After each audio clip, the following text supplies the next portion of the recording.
Hey, what's up guys, and welcome to a review of a car I've literally been dying to review for like the past 5 years. And I know I say that a lot, but this car I legitimately mean it. This is Jason here, and this is his Honda S2000 CR. So is it an 08 or an 09? It's an 08, yeah. 08, okay. So tell me about this car. I see it has almost 150,000 miles on it. Yeah, so I had a previous AP1, and I ended up crashing that car in an unfortunate accident.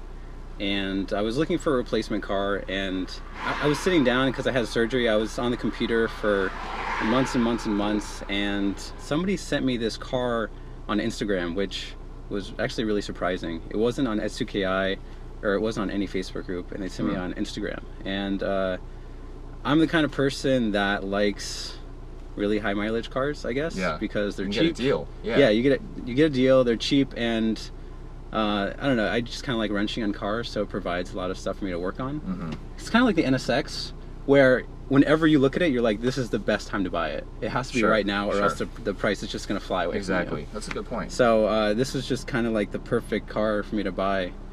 And so it's probably the highest mileage CR ever, because for some of you guys who might not know, there are only 699 CRs made for the U.S. market. And I think it was a U.S. market specific model, right? And so what do you exactly get with this? Besides, obviously, you get the OEM hardtop, you get these, the suede seats. Obviously, this is an aftermarket seat. Yeah. And then you get the wing and the front splitter. But what else do you get? Thicker sway bars. Thicker sway bars. You have the interior, so like there's carbon fiber bits here. Oh, this isn't carbon fiber bits here. You have the yellow Alcantara. Yeah. You have the splitter. I think the reinforced trunk bits. There's like a lot of like miscellaneous part numbers for just little supporting bits. You get uprated springs too, right? Yep, yeah, so there's a totally different springs and shocks. Okay. But the motor is completely the same as like an 06 to 09. Yeah, I'm pretty sure it's 100% the same. Okay. Yeah. Well, sweet. Let's take it for a drive and see how it does. I've driven so many S2000s, but never a CR. So this is going to be special. Let's get right into it.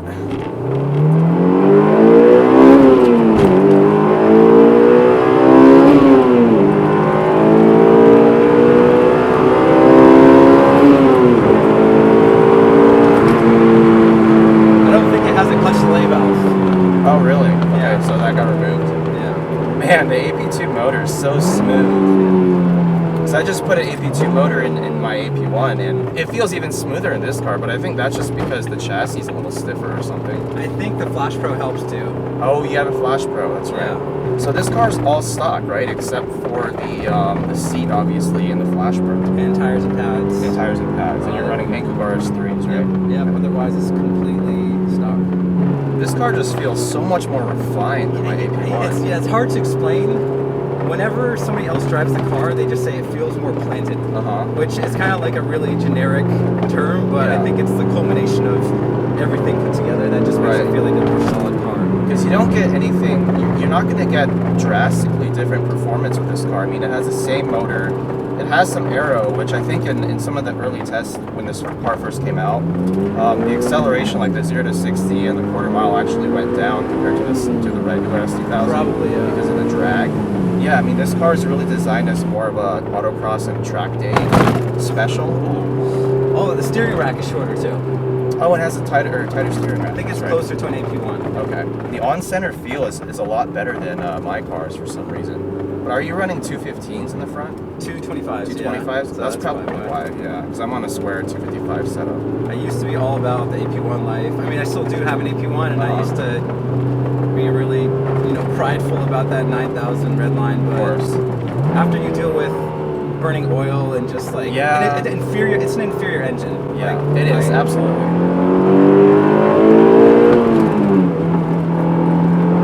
I really like the damping. Oh, it's quite stiff. Yeah, it is a little stiff, but it's nice. It's nice and predictable. I wouldn't say it's quite as nice as Olin's, because the car that I just bought had Olin's, and I drove it a little bit just to get it to my house, but that car was like amazing high-speed dampening.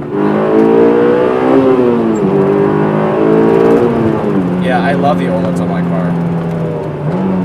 It is definitely a game changer. I absolutely just beat the piss out of it. Yeah, because it's your track car now, right? Yeah, almost entirely spends time on the track. Props to you for actually tracking the CR. Yeah, I mean that's part of the reason why I got a high mileage car.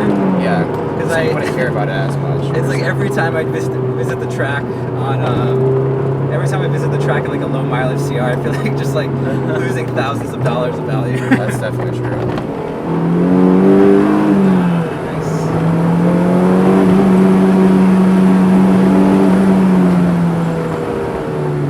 Yeah, this motor is just buttery smooth. That's the biggest difference that I can tell so far. Honestly, I will say, having not driven the car super hard yet, which we will do on the uphill. That wasn't super hard? No. Not super hard. The whole CR thing, right? The Club Racer thing. It does give you a lot of these little bits here and there that make the car feel a little bit more buttoned down than a regular AP2.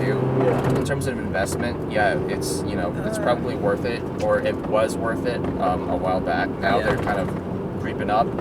But if you're buying it as a pure driving experience, people might hate me for this, but I don't think this car is worth the money over a regular like 07 to 09, 06 to 09 Absolutely AP2. not. It's not a drastically different driving experience. I absolutely agree.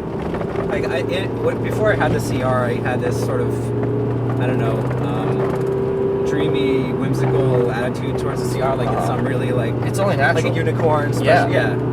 And once you get into the actual car, you're just like, it's nice, but definitely not worth it. Yeah, for sure. Low mileage. But it is really nice. Yeah. It is still really nice, and I really do love the aesthetic of it too.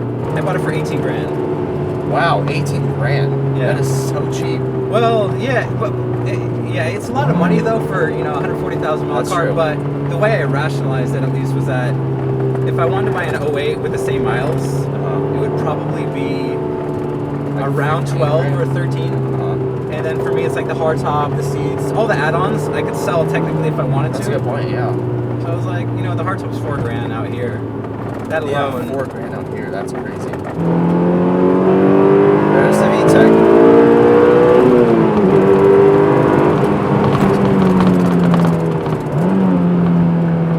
Yeah, this motor is so smooth. I can't stop saying that. Yeah, it's crazy. Like it feels pretty strong. And it's not like it's the with the NSX Type R they actually blueprinted and balanced the entire engine. This doesn't have that, but it's still. I think it's just the chassis stiffness. Like everything's built to a slightly higher standard than at least the AP1 because there's less squeaks and rattles. You're really gonna stop for that? Bird. He'll get out of the way. Never know, man. Might be a blind bird. Yeah, you gotta be inclusive. Yeah, inclusive. It's a hard Bird lives matter. Man, it's a long road.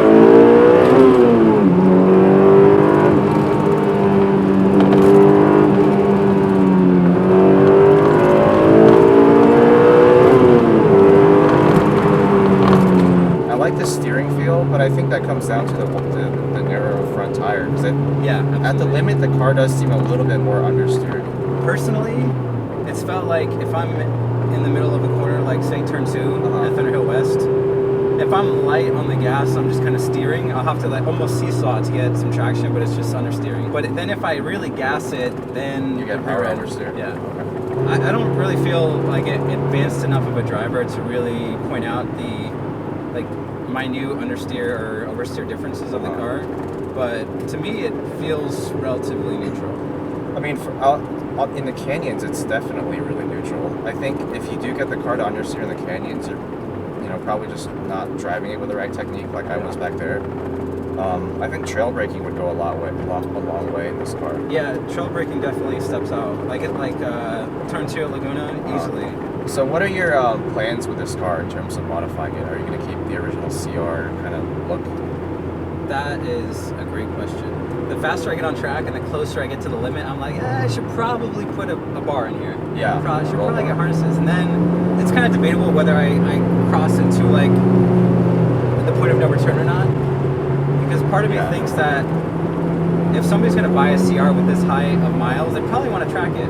But it depends on what you want to do with it too, right? Yeah. Do you want to make it like a real, like monthly or bi-weekly track car? I do. The thing is, I also have my EP1, which is a salvage title car, which really just deserves to be abused, be made into a track car. But that's true. The thing that's so nice about this car, though, is that the Flash Pro, like 06 Plus, just tunability is so easy. Yeah, there's just a little bit more of a stable car. Yeah, it's just overall, it's just like so much of a better car. So, but is it a better S2000? That's what most people debate you on. I know. Sometimes I don't even really know what that means. But it wouldn't take a lot of modification to get the AP1 to turn faster laps. That's the cool thing about S2000s. Yeah, I agree.